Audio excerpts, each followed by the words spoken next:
Segunda de Samuel, capítulo 15, versículo 13, un mensajero le llevó a David esta noticia. Todos los israelitas se han puesto de parte de Absalón. Entonces David les dijo a todos los oficiales que estaban con él en Jerusalén: vámonos de aquí, tenemos que huir, pues de otro modo no podremos escapar de Absalón. Démonos prisa, no sea que él se nos adelante. Si nos alcanza, nos traerá la ruina y pasará a toda la gente a filo de espada, como diga su majestad. Respondieron los oficiales: nosotros estamos para servirle. Vamos a orar. Gracias, Señor, por este día.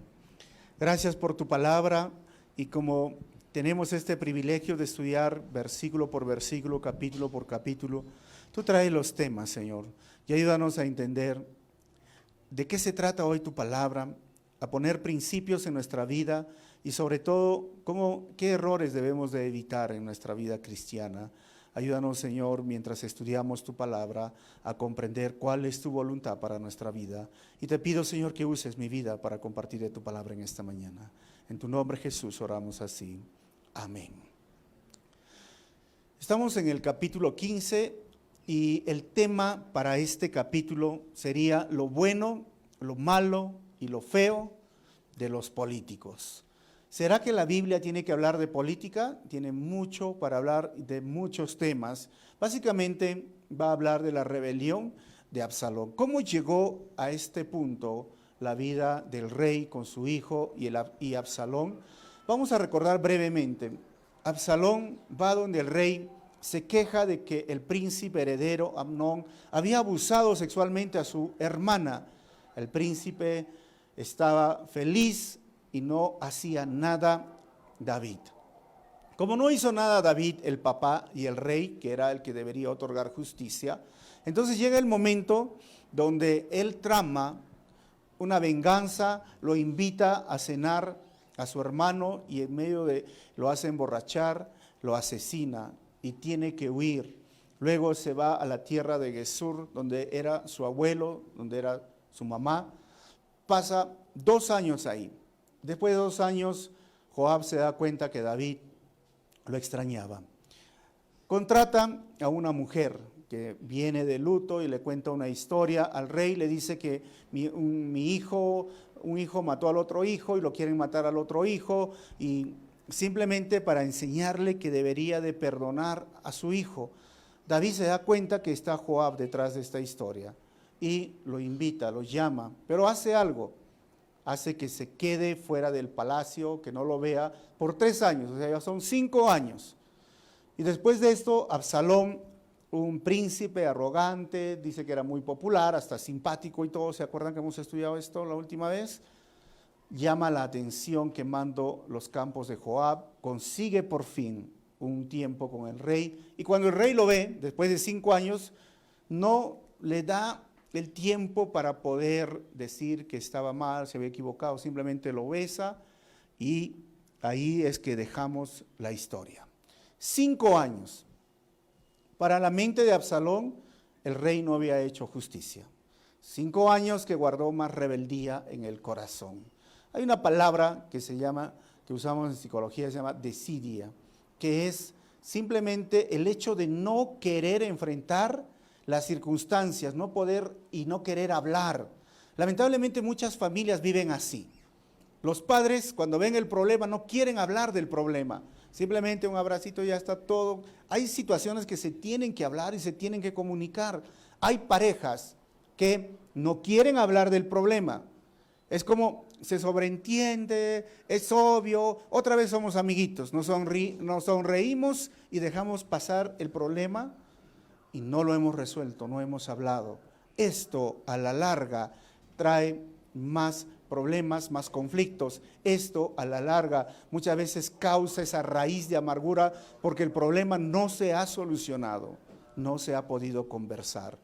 David con Absalón no solucionaron el problema. A pesar de que se abrazaron, se dieron un beso, el problema no estaba resuelto. Y es por esto que en este capítulo vamos a ver que está dividido en 2 partes. Si ustedes pueden ver del 1 al 12, es que Absalón asume el poder del trono de Israel con engaños.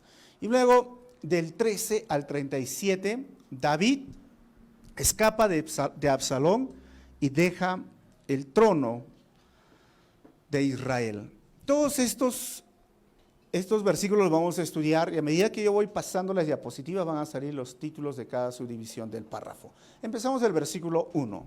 Pasado algún tiempo, o sea, el escritor habla esto, Absalón consiguió carros de combate, algunos caballos y una escolta de 50 soldados. O sea, Absalón empieza su plan, lo que llamaríamos en nuestro contexto democrático un autogolpe o un golpe de Estado. No sería autogolpe, un golpe de Estado.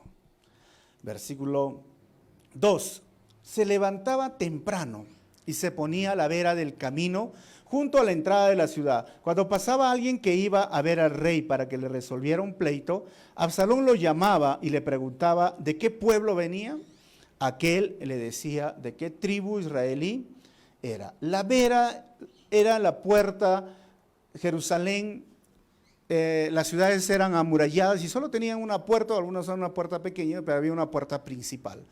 Él se ponía en ese lugar, que era un lugar donde se juzgaba o se resolvían conflictos. Los ancianos, los jueces de cada ciudad pequeña se quedaban, y él, como era la ciudad principal, Jerusalén, ahí los esperaba a las personas. Versículo 3, y Absalón le aseguraba, tu demanda es muy justa, pero no habrá quien te escuche de parte del rey. Versículo 4, enseguida añadía, ojalá me pusieran por juez en el país. Todo el que tuviera un pleito o demanda vendría a mí y yo le haría justicia. ¿Qué está haciendo hasta este momento Absalón?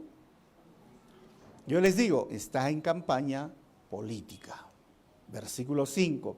Además de esto, si alguien se le acercaba para inclinarse ante él, Absalón le tendía los brazos, lo abrazaba y lo saludaba con un beso. O sea, si él quería decir, no te arrodilles, no te postes, ven para acá, lo abrazaba, lo saludaba.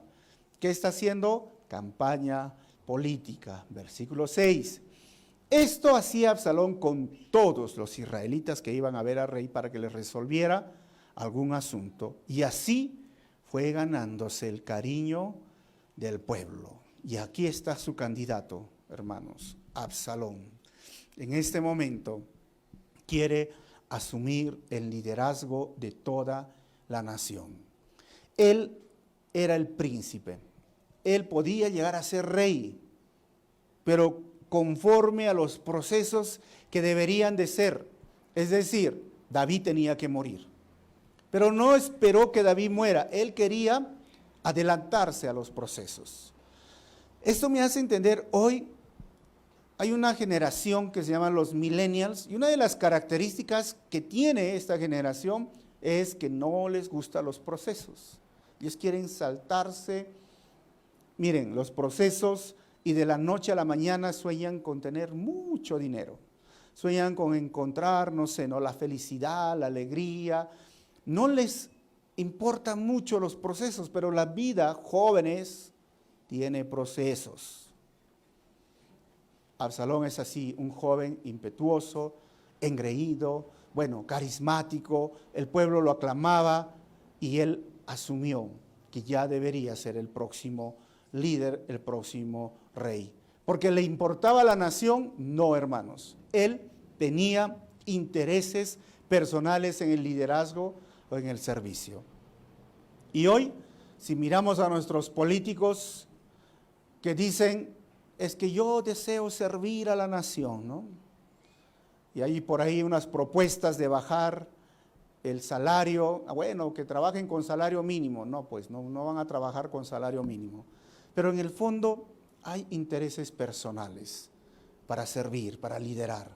Lo triste es que en la iglesia suceda lo mismo, que vengan personas con intereses personales y no con el corazón de servir, no con el deseo de ayudar, sino que se aprovechen, que vivan aquí, no solo en esta iglesia, sino en muchas otras iglesias, y entran a involucrarse en el ministerio por sus propios intereses personales. Por eso, hay denuncias. Por eso el evangelio a veces está cuestionado. Por eso las iglesias evangélicas están cuestionadas por personas que entran al ministerio por intereses personales.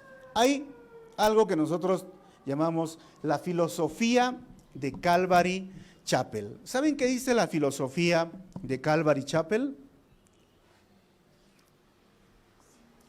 Una de las filosofías que tenemos es: sirve en el ministerio y no te sirvas del ministerio. La gran mayoría de Calvary Chapels en Latinoamérica y casi en todo el mundo han comenzado con pastores que trabajan y que no han recibido un salario de la iglesia. Este es el mismo caso en nosotros. Cuando empezamos la iglesia teníamos 2 trabajos. ¿Por qué? Porque hay otros movimientos, otras denominaciones, inclusive amigos que se acercan y me dicen: oye, ¿cómo puedo ser pastores, no? ¿Cómo puedo ser de Calvary Chapel? Bueno, es fácil, los distintivos, pero no, ¿cómo es pues del asunto económico, no? O sea, ellos pueden servir, pero si es que hay dinero de por medio. Por esto, en el otro extremo, por la televisión, hay personas sirviéndose del ministerio en el nombre de Dios y todo está cuestionado. Por eso nuestra filosofía es: sirve en el ministerio y no te sirvas del ministerio. Y parte de la otra filosofía es: sirve y no esperes que te sirvan. Esto es, el pastor es un siervo y queremos servir, y nuestro deseo es servir. Cuando vayas al Bible College que está en Cajamarca o en otros países, van a tener sus semanas de servicio. Es por eso que es tan difícil trabajar con aquellas personas que están en el liderazgo y que no tienen costumbre, no se les ha hecho una norma, no es una filosofía de vida el servir. Piensan que el liderar es cuestión de posición y de autoridad y de mandar, pero no están dispuestos a servir. Pero la parte de formación ayuda mucho cuando uno va a un seminario o un instituto bíblico para servir, porque esto es nuestra formación y esto es la filosofía de Calvary Chapel. En este momento, Absalom, su nombre significaba, ¿saben qué, hermanos? La paz de su padre. Pero qué curioso, ¿no? Porque al final ahora no se va a convertir en la paz, se va a convertir en el problema más grande de su padre, el problema más grande de David. Qué curioso. Ahora, de todos estos versículos, si hacemos un pequeño resumen, y si te estás interesado en hacer carrera política, estrategias para ser un buen político. 12 estrategias que nos enseñan estos versículos. Número 1, cuidadosamente Absalón cultivó una imagen emocionante y seductora, es decir, se puso sus carros de combate, sus caballos, su escolta. Tiene que mostrar esto si quieres hacer política. Número 2, trabajó duro, dedicación y disciplina. Dice el texto que se levantaba temprano. Por eso hoy, miren, si hacemos los paralelos con nuestra cultura, lo que está pasando en Latinoamérica, o aún los últimos candidatos presidenciales, ¿acaso no los vimos por la televisión levantándose temprano, poniéndose el buzo, saliendo a correr? ¿Se acuerdan el presidente cuando fue electo? Los congresistas en la puerta del Congreso haciendo gimnasia. ¿Qué querían decir? Trabajamos duro, hay dedicación y hay disciplina. Número 3, sabía dónde posicionarse. Si quieres hacer política, tienes que ser visible. Porque el texto dice que se ponía a la vera del camino o junto a la entrada de la ciudad. O sea, hay que estar en el lugar correcto. 4, buscaba a personas atribuladas. ¿Por qué? Porque él apelaba a las frustraciones de la gente. El texto dice, cuando pasaba alguien que iba a ver al rey para que le resolviera un pleito, entonces ahí a esas personas que estaban tristes, desanimadas o por algún motivo no pensaban que no les hacían justicia, si quieres hacer carrera política, ¿dónde tienes que ir? Pues corre donde están las personas preocupadas, atribuladas, frustradas. ¿O tú has visto alguna vez a los políticos ir a los barrios más acomodados, a los vecindarios donde la gente tiene trabajo, donde la gente, sus familiares están viviendo en Estados Unidos y ellos van a hacer campaña política ahí? No. ¿Sabes dónde van? A los pueblos donde la gente está frustrada, desanimada, desempleada, o piensan que el gobierno no les hace justicia y dicen, ahí es donde tienen que ir. Miren, hermanos, ¿saben? Es algo lo que estamos viviendo en Latinoamérica, lo que nos enseña la palabra. Quinto, se acercó a personas atribuladas también, pero ofreció soluciones a sus necesidades. ¿Qué hacía? Absalón les llamaba. Por eso, cuando van a esos pueblos donde la gente está frustrada, desanimada, ¿qué hace el político? Si el gobierno no te escucha y necesitas un puente, cuando yo llegue a ser o congresista o presidente, te vamos a dar el puente. Nos falta carretera, te vamos a dar carretera. O sea, ofrece soluciones a sus necesidades. Nuestros últimos presidentes ofrecieron solución a la necesidad del gas. ¿Cuántos se acuerdan? 12 soles, 13 soles, no me acuerdo cuánto, 14, el balón de gas. Y nunca pasó nada. Sexto, tomó un interés personal en la persona atribulada. Mostró interés por la región para decir que el candidato piensa en todo. Les preguntaba, ¿de qué pueblo vienes? ¿Y qué creen que hacen los políticos hoy? Van a esos pueblos inalcanzados donde la gente se está quejando o nadie llega, pero cuando llegan al poder no se acuerdan. Séptimo, mostraba compasión a la persona. Si quieres ser político es importante ser empático y cederles la razón. ¿Qué les decía? Tu demanda es muy justa. Viene y se queja, pero si haríamos esto, tienes toda la razón. Eso, los políticos son empáticos cuando están en campaña, te entienden, te comprenden. Estos principios, me parece, parece que han leído la Biblia, ¿no? Miren, están haciendo lo mismo que nosotros ya estamos viendo de hace miles de años. 8, atacar las injusticias. Es decir, se identificó con la gente en esa mala justicia. Dice el texto, pero no habrá quien te escuche de parte del rey. Él podía decir, si el rey a mí no me escuchó con el caso de mi hermana, no te van a escuchar. ¿Y qué hacen los políticos? Lo mismo. El gobierno no te escucha, no hay justicia acá. Yo te voy a hacer justicia. Noveno, dejaba a la persona atribulada, más atribulada, ¿sabes por qué? Porque era criticar al gobierno de turno. Si quieres ser ese político de hoy, critica el gobierno de turno. ¿Y qué hacen los políticos? Critican. Ahí salen ahora en la campaña que va a haber el 26, criticando. Los candidatos salen criticando al gobierno de turno. El texto dice, no tienes quien te oiga de parte del rey. ¿Sabes qué? Estás solo, estás así, porque el gobierno es así, se ha olvidado de ti. Lo mismo estaba haciendo Absalón. Décimo, sin atacar a David directamente, miren, Absalón prometió ser mejor, ofrecerse como la única solución. Era su papá, ¿no? Pero hoy, ¿qué hacen los políticos? Atacan al gobierno directamente, pero se ofrecen como la única solución.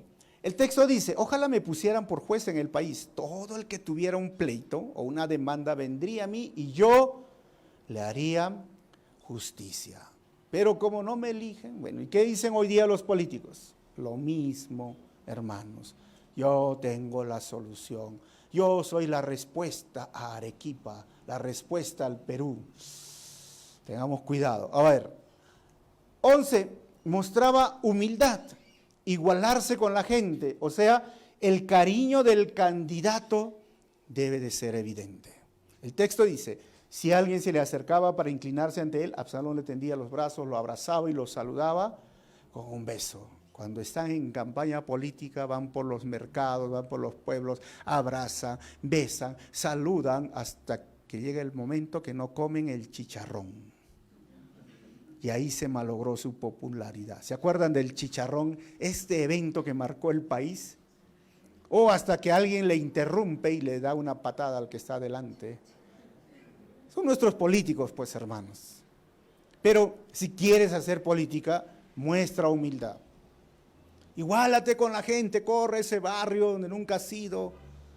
Y el cariño del candidato abraza, besa, saluda.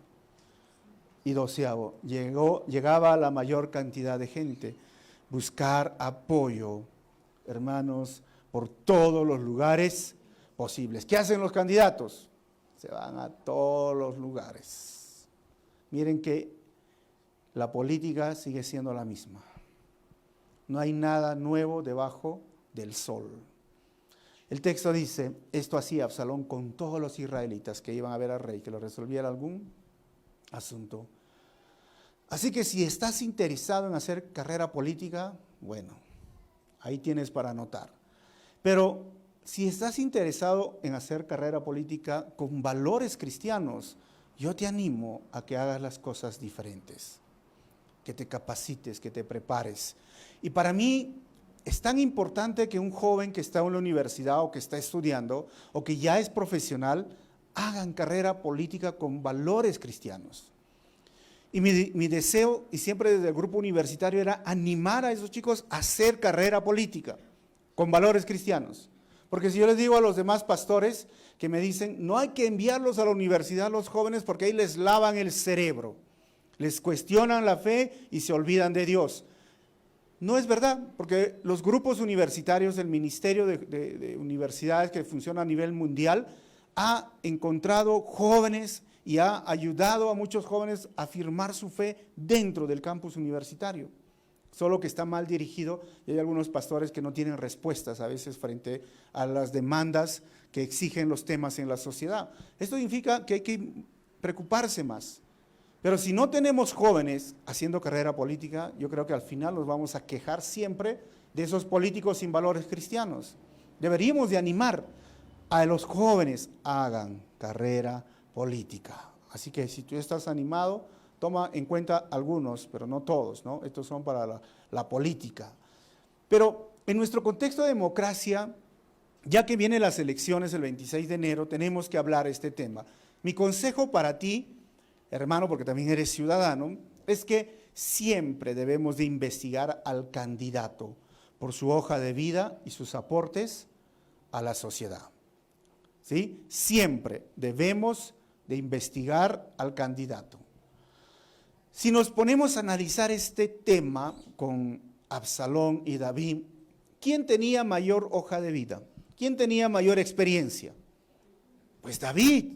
David había derrotado al gigante, David había vencido pueblos, David era un estratega, David demostró ser un buen gobernante. Sí, tenía sus debilidades y que lo hemos visto, pero él se arrepintió y nunca más volvió a cometer lo mismo, pero era el rey. Trajo el arca a Jerusalén, mezcló este tema de política con religión y lo hizo muy bien. Pero ahora se presenta un nuevo candidato. ¿Cuál es su mayor éxito? Ser hijo del rey. Hoy tengan mucho cuidado, evalúen, hermanos, investiguen. Yo no miro mucha televisión, pero un día aprendí y estaba de una revista, creo que fue el lunes, de la revista dominical, y empezaron a entrevistar a los candidatos ahora al Congreso, y habían personas y decían, nosotros vamos a hacer esto y esto y esto, y el periodista le decía, ¿y cómo lo van a hacer? No, dígame algo específico, ¿cómo lo van a hacer? O sea, porque es bueno hablar, es bueno prometer, pero hay que tener un plan, una estrategia. Y lo otro es qué experiencia, qué ha hecho esa persona, qué ha obtenido, qué ha logrado. Esto es muy importante. Y es igual en el liderazgo en la iglesia también, ¿no? Porque se han levantado líderes cuestionando en algunas iglesias al pastor o al liderazgo, y yo les pregunto, ¿qué han hecho esas personas? No, pues son simpáticos, nada más, hablan bien. Porque lo mismo es ahora. Este problema del ser humano sigue siendo lo mismo. Es fácil criticar el liderazgo, es fácil criticar cuando alguien está dirigiendo un grupo o dirigiendo una iglesia, pero yo les pregunto a aquellos que critican, ¿qué han hecho ustedes? Y cuando a veces los jóvenes están en el staff o las personas en el liderazgo, y dicen, es que están criticándome. Yo digo, preocúpate de una persona que te critica cuando haya hecho algo. Pero si no ha hecho nada, como hay una frase muy popular, los perros están ladrando, ¿han escuchado esa frase? Es señal de que estamos avanzando. O sea, el liderazgo es así. La gente va a criticar, va a hablar. ¿Quién está contento con lo que se dice? Nadie, todos están descontentos. Pero tengan cuidado de ustedes obedecer o hacer caso a aquel que no ha hecho nada, que no está sirviendo, que no, en nuestro contexto de iglesia, no está predicando. Yo les diría, ¿dónde hay una persona que bajo tu ministerio o bajo tu vida ha conocido al Señor? Tú lo has evangelizado, tú lo has discipulado, tú lo has traído a la iglesia, o te puede llamar que eres mi padre espiritual, mi madre espiritual, o te puede llamar que eres tú mi mentor. Y si tienes esas personas y me dices, acá está, acá está, acá está, te hago caso, te escucho. Pero si vienes a la iglesia o quieres levantar una iglesia y no has hecho nada, bueno, no te escucho nada. Así que siempre tengamos mucho cuidado, porque se levantan candidatos siempre cuestionando al liderazgo. Séptimo, al cabo de 4 años, o séptimo, bueno, versículo 7, ¿no? Absalón le dijo al rey, permítame su majestad ir a Hebrón a cumplir un voto que le hice al Señor. ¿Cuántos años hizo su campaña? 4 años, hermanos, imagínense. Absalón, ¿y a dónde está queriendo ir? A Hebrón. ¿Y por qué a Hebrón? Porque fue el lugar donde David fue nombrado rey. 8. Cuando vivía en Gesur de Harán, hice este voto: si el Señor me concede volver a Jerusalén, le ofreceré un sacrificio. Vete tranquilo, respondió el rey. Absalón emprendió la marcha a Hebrón. De Jerusalén a Hebrón, como ven en el mapa. Ahora, a mí me causa curiosidad por qué el autor, en este momento, Natán, pone a David en esta circunstancia. ¿Saben cómo lo pone hasta ahora? No sé si ustedes se han puesto a analizar de todos estos capítulos, como un padre, un rey que puede ser, miren, un rey bueno, pero un mal padre. Hasta un padre medio tonto, no sé si se pueden. Porque primero viene el profeta y le cuenta una historia y David no se da cuenta que él es el de la historia. Después viene su hijo, le cuenta una historia de que está enfermo y él no se da cuenta. Después viene una mujer que dice que se le murió un hijo y era una trampa y él no se da cuenta. Y ahora viene el otro hijo, le cuenta una historia y él no se da cuenta que está a punto de tener ese golpe de estado. Qué curioso, ¿verdad? El escritor. Versículo 10. Pero al mismo tiempo que le decía a su papá, envió mensajeros por todas las tribus de Israel con este mensaje: tan pronto como oigan el que toque la trompeta o de trompeta, el toque de trompeta, exclamen: Absalón reina en Hebrón. Y ahí el golpe de estado. 11. Además, desde Jerusalén llevó a Absalón a 200 invitados, los cuales le acompañaron de buena fe y sin sospechar nada. 12. Luego, mientras celebraba los sacrificios, Absalón mandó llamar a un consejero de su padre David, el cual se llamaba Ahitofel. ¿Se acuerdan de Ahitofel?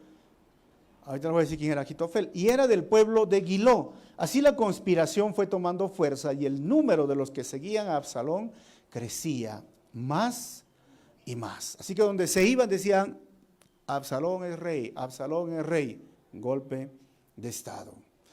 David en este momento escribió algunos de los salmos durante este tiempo de rebelión de Absalón. Algunos de esos salmos que ustedes pueden anotar es el Salmos 39, el 41, el 55, el 61 y el 63. Vamos a leer uno de los salmos que nos ayudan a entender. Salmos 41, 9, dice: hasta mi mejor amigo, en quien yo confiaba y que compartía el pan conmigo, me ha puesto la zancadilla. David sintió la traición. David sintió en este momento que esa frustración de confiar en alguien y al final defraudarlo. Pero ¿quién lo traicionaba? Su hijo. Y su mejor amigo, Ahitofel, era como el brazo derecho de David. Hermanos, no hay mayor dolor para un padre que su hijo lo traicione, que su hijo haga algo que él o la familia no está acostumbrado a hacer. No hay mayor dolor. Le está quitando el trono. Y también te diría que no hay mayor dolor que tú pongas a tu amigo, mire, se sienta en tu mesa, coma el pan contigo, disfrute tiempos felices y después termine traicionándote. Nosotros hemos pasado situaciones similares. Hemos confiado en personas, han estado en nuestra casa, al final han terminado saliendo de la iglesia, hablando mal, hablando tonterías de nosotros. Es parte del liderazgo. Pero si recordamos quién sufrió la mayor traición, fue nuestro Señor Jesucristo. Y este salmo que lo saqué, se llama un salmo mesiánico porque relata la misma vivencia de nuestro Señor Jesucristo con Judas. Por 3 años estuvo con Judas. Por 3 años comían de la mesa, disfrutaban, salían por todo el tiempo. Y esa es una lección que nos debe de abrir los ojos. No esperes en la vida, hermanos, caminar y que nunca sufras una traición. Es parte de la vida. Es parte de nuestra vivencia.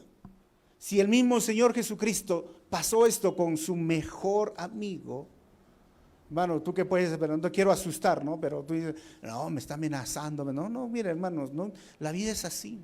Si no pasó, algún día pasará, pero recuerda, también David escribía en el Salmos 23, el Jehová, es mi pastor. Nada me faltará. Aunque ande en valle de sombra o de muerte, tú estarás conmigo. Tu vara y tu cayado me infundirán aliento. Aún en esos momentos más oscuros de valle de sombra y de muerte, el Señor promete estar contigo. Así que si en algún momento te sientes traicionado de la confianza y no sabes dónde ir, yo te invito a que vayas donde el Señor. Por eso el escritor de Hebreos decía que no tenemos un sumo sacerdote o alguien que intercede por nosotros que no nos entiende, que no tiene empatía con nosotros. Él nos entiende claramente porque Él también fue traicionado. Versículo 13. Un mensajero le llevó a David esta noticia. Todos los israelitas se han puesto de parte de Absalón. Ahí viene eso, el chisme es así, ¿no? Todos, no eran todos, pero bueno, era el chisme, pues, ¿no? 14. Entonces David les dijo a todos los oficiales que estaban con él en Jerusalén, vámonos de aquí, tenemos que huir, pues de otro modo no podemos escapar de Absalón. Démonos prisa, no sea que él se nos adelante. Si nos alcanza, nos traerá la ruina y pasará a toda la gente a filo de espada. Yo me pregunto, ¿por qué David no hace frente a Absalón? ¿Por qué no pelea? Bueno, hay muchas razones, ¿verdad? Pregunto, ¿por qué no pudo David sencillamente sofocar la rebelión? Primero podríamos decir, la rebelión ya se había extendido, como dice el versículo del 10 al 13, y no hubiera sido fácil tampoco reprimirla. Segundo, David no quería que se destruyera la ciudad de Jerusalén. Él dice, si empezamos a pelear aquí, se va a destruir. Y tercero, David todavía se interesaba por su hijo, pues hermanos, era su hijo, no lo quería herir. Él era mejor militar, él era mejor en la espada que su hijo, y que todos los demás. O sea, podríamos ser muchas razones por qué no atacó. Y en ese momento, ¿qué nos enseña esto, hermanos? Que se quiere valor para pararse y luchar muchas veces, pero también se requiere valor para ceder cuando se deba, por el bien de otros. A veces es bueno pelear, es bueno luchar, pero también a veces es bueno ceder, dejar de luchar por el bien de otros. Versículo 15. Como diga su majestad, respondieron los oficiales, nosotros estamos para servirle. 16. De inmediato partió el rey acompañado de toda la corte, con excepción de 10 concubinas que dejó para cuidar el palacio. Y cuando yo estoy estudiando esto, digo, yo no dejaría, bueno, van a venir a atacar mi casa, ya que se quede Stephanie y Neidi a defender. No sé, bien extraño, ¿no? ¿Por qué dejó 10 concubinas? ¿Por qué no dejó guerreros, no sé, para defender su casa? No sé. Pero en el fondo, este versículo nos muestra que el problema que tenía David con las mujeres, ¿se acuerdan o no? Tenía ya 7 esposas, ¿y ahora cuántas concubinas? 10 concubinas, o sea, problemático pues el hombre. Y así que salen, ese era su problema, su debilidad, pero bueno, Ya lo hemos estudiado en su tiempo y lo pueden ver, está grabado. Versículo 17. Habiendo salido del palacio con todo su séquito, se detuvo junto a la casa más lejana de la ciudad. 18. Todos sus oficiales se pusieron a su lado. Entonces los quereteos y los peleteos y 600 gititas que lo habían seguido desde Gab desfilaron ante el rey. 19. El rey se dirigió a Itai el gitita. ¿Y tú por qué vienes con nosotros? Regresa y quédate con el rey Absalón, le dijo, ya que eres extranjero y has sido desterrado en tu propio país. O sea, no tenían por qué seguirle, pero le estaban siguiendo. Versículo 20. ¿Cómo voy a dejar que nos acompañes si acabas de llegar y ni yo mismo sé a dónde vamos? David se fue a la deriva, otra vez escapando. Regresa y llévate a tus paisanos y que el amor y la fidelidad de Dios te acompañen. ¿Qué le dijo? Versículo 21. Pero Itai le respondió al rey, tan cierto como el Señor y su majestad viven, juro que para vida o para muerte iré a donde quiera que usted vaya. 22. Está bien, contestó el rey, ven con nosotros. Así que Itai el gitita marchó con todos los hombres de David y con las familias que lo acompañaban. ¿Saben? No hay otra palabra para estos hombres que lo definiría como lealtad. Y qué interesante, el escritor pone estos contrastes, mientras que su propio hijo y su consejero Ahitofel fueron desleales, gente que no eran ni judíos y que eran enemigos, porque esos eran de los pueblos filisteos, llegaron a ser leales. Y la lealtad, hermanos, tiene que ver con el respeto, la lealtad tiene que ver, hermanos, con confiar en aquella persona que está asumiendo ese liderazgo, en el caso del gobierno, en el liderazgo, pero también tiene que ver mucho con el aprecio, el cariño, el amor, podríamos decir, en los círculos familiares, especialmente entre parejas, hay de todo. Es triste cuando la deslealtad, que sería lo opuesto, viene. Y viene porque un día puedes estar en la cima, un día puedes ser el rey, y al día siguiente vas a ser el perseguido, que no sabes a dónde vas. Un día puedes ser el valiente de David y un día desterrado. Estos hombres fueron leales a pesar de las circunstancias que estaba enfrentando David. Y de eso se trata la lealtad, hermanos. Por eso decía, ¿no?, en el Salmos, el que comía conmigo me puso una trampa, me traicionó. Y en las relaciones de pareja igual, hermanos, debemos tener este valor, debe ser. Por eso que cuando las personas llegan al altar y me toca preguntar, ¿prometes amar en las buenas y en las malas? Para los extremos, ¿no? En la salud, en la enfermedad. Recuerdan los que se han casado, ¿no? Prometes amar cuando todo te va bien, cuando te va mal, cuando tengas mucho dinero o cuando no tengas para comprarte tu panetón. Porque a veces sin panetón, sin juguetes, sin regalos en Navidad no quieren amar. Entonces son desleales porque hicieron un voto, hicieron una promesa.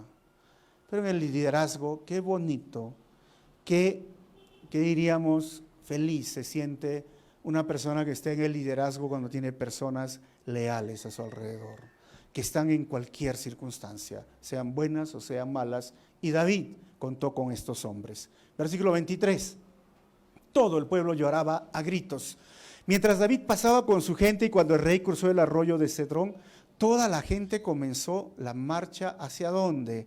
Hacia el desierto. Otra vez David regresando al desierto. 24. Entre ellos se encontraban también Sadoc con los levitas que llevaban el arca del pacto de Dios. Estos hicieron descansar el arca en el suelo y Abiatar ofreció sacrificios hasta que toda la gente terminó de salir de la ciudad. 25. Luego le dijo el rey al sacerdote Sadoc, devuelve el arca de Dios a la ciudad. Si cuento con el favor del Señor, Él hará que yo regrese y vuelva a ver el arca y el lugar donde Él reside. 26. Pero si el Señor me hace saber que no le agrado, quedo a su merced y puede hacer conmigo lo que mejor le parezca. Esta es una actitud correcta, muy buena de David. Digo, yo no me voy a llevar el arca como un amuleto en el cual Dios me bendiga. Mire, lo voy a dejar en la ciudad. Y en ese momento acepta las consecuencias de su pecado. porque él sabía lo que le dijo el profeta Natán. Y él se somete a la voluntad de Dios. Dice, quedo a la merced del Señor. Puede hacer conmigo lo que mejor le parezca. Hermanos, muchas veces a nosotros nos cuesta igual. Nos cuesta someternos a la voluntad del Señor. El pastor Chuck decía, cuando Dios guía, Él provee. En mi vida ha sido igual, en todos estos años del ministerio, a mí me ha ayudado. He tenido muchos planes e ideas y me han surgido, y podemos hacer esto y esto y esto, y no sale, no hay ni los recursos humanos, ni los recursos económicos, y simplemente digo, el Señor no me está guiando por ahí. Y puede ser igual en tu vida. Tú puedes intentar algo, pero no hay recursos humanos, no hay recursos materiales. Piensa, Dios no te está guiando. Pero hacemos algo y no tenemos dinero, pero empieza a ver la bendición. El Señor nos está guiando y nos sometemos a la voluntad del Señor. Como hasta ahora me da alegría, hablábamos con mi esposa hace poco, ¿no? Cómo Dios ha provisto para Wiñaspay, cómo Dios ha provisto para Mefiboset, cómo Dios está proveyendo para Lucas. ¿Sabes qué, hermanos? Empezamos la idea sin un sol, sin $1, nada de dinero, pero Dios provee, porque es un asunto del Señor, no es un asunto nuestro. Igual debes de pensar tú. ¿Quieres saber cómo te guía el Señor? Pregúntate, ¿están abriéndose las puertas?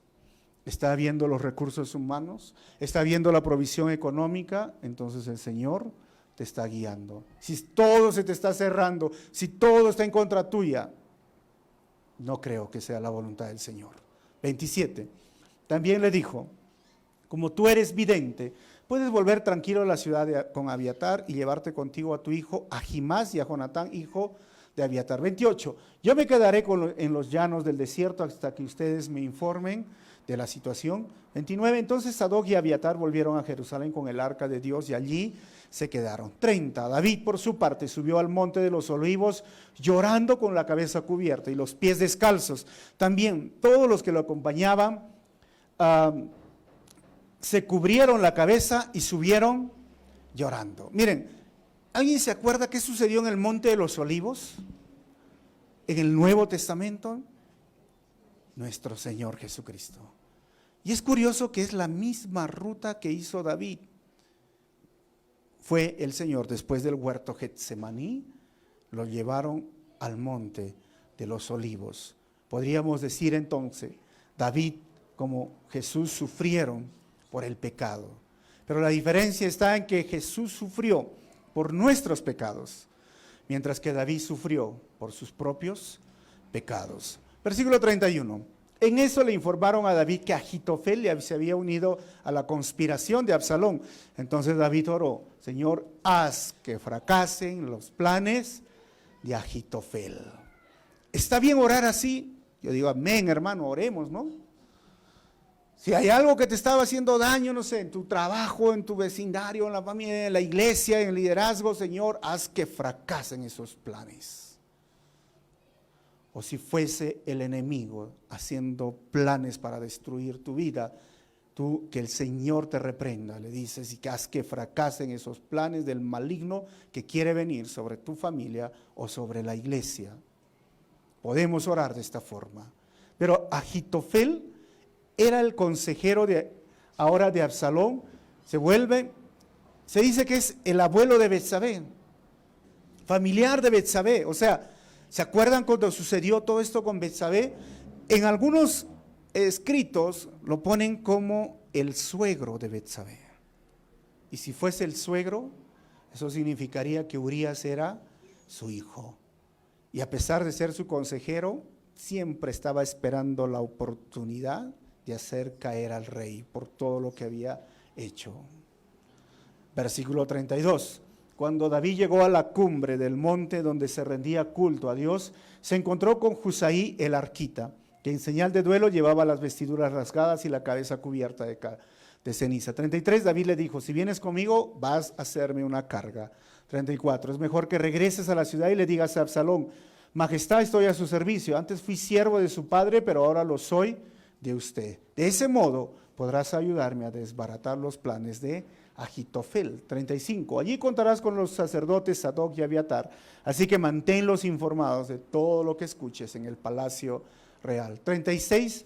También contarás con Ahimás, hijo de Sadoc, y con Jonatán, hijo de Abiatar. Comuníquenme ustedes por medio de ellos cualquier cosa que averigüen. 37. Y terminamos. Husaí, que era amigo de David, llegó a Jerusalén en el momento en que Absalón entraba en la ciudad de Jerusalén. ¿Qué sucedió? No se pierdan la próxima semana, a la misma hora, en el mismo canal, no sé, con el mismo peinado, ¿no? La misma barba. No sé, hermanos. Pero qué dato curioso, cuando regresa, Absalón llegó a Jerusalén como un rebelde, un astuto y un perverso, entrando a las puertas de Jerusalén. Miren el contraste. David llegó a Jerusalén como un valiente y como un noble conquistador. Toda la gente gritaba. Saúl mató a 1000, David mató a 10,000. Pero si ponemos en nuestro contexto, Jesús llegó a entrar a Jerusalén como un rey servidor. Mientras que Absalón y David entraron en un caballo, porque eso era el sinónimo de que un rey venía y conquistaba, nuestro Rey de Reyes entró en un burrito. Y ese burrito significaba que él venía en son de paz. Pero si lees Apocalipsis, él ya no viene en un burrito. ¿Sabes el que viene? En un caballo. Y de su boca sale una espada filuda o afilada para destruir a todos aquellos que hoy rechazan la salvación. Hoy está ofreciendo paz. Por eso es que en Navidad se recuerda paz a los hombres, porque quien vino a traer paz a la humanidad fue nuestro Salvador. Pero si tú no aceptas hoy ese regalo, te la vas a tener que ver cuando Él venga a conquistar como un rey, con una espada aguda que sale de su boca. Conclusiones finales, hermanos. Primero, siempre debemos de evaluar a los candidatos en las nuevas elecciones, porque ese es tu deber como ciudadano en nuestro contexto democrático. 2, debemos de animar a los jóvenes a hacer carrera política con valores cristianos, o siempre nos estaremos quejando de los políticos sin valores cristianos. Número 3, el que no vive para servir, no sirve para vivir. O como decía un pastor en Calvary Chapel, el que no sirve, no sirve. Y ese principio en verdad es interesante, ¿no? Porque hay personas que quieren servir, quieren estar, y a veces tienen el deseo, pero no sirven. No quieren ensuciarse las manos, no quieren dar su tiempo, no quieren esforzarse un poco más. Pues el que no sirve, no sirve, y ese principio lo tenemos en Calvary. 4, si alguna vez fuiste traicionado, recuerda, Jesús también lo fue, y puedes recurrir a Él en oración, y te entenderá perfectamente, porque Él sí tiene empatía contigo. Vamos a terminar, hermanos, con una oración, pero vamos a hacer lo siguiente. Primero, que Dios nos dé sabiduría para elegir a los próximos candidatos. Porque a veces es triste que decimos, ¿no?, que el pueblo simplemente tiene los gobernantes que se merece porque no saben elegir. Que de nosotros parta, hermanos, el ser sabios y elegir bien. Y lo segundo es que si este 2020 viene para involucrarse en el liderazgo, empieza a servir. Y lo tercero, yo te animaría, si en este año que está pasando, tú has sido decepcionado, tú has sido traicionado por algún X persona, yo te animo que ores al Señor y pidas sanidad en tus emociones, en tu corazón, y el Señor pueda hoy ayudarte a restaurar ese corazón. Vamos a cerrar nuestros ojos y vamos a orar. Señor, te agradecemos primeramente porque tú has dejado revelada tu palabra y hablan muchos temas que hoy son relevantes a nuestra actualidad. Hoy vemos candidatos, Señor, por los canales de televisión.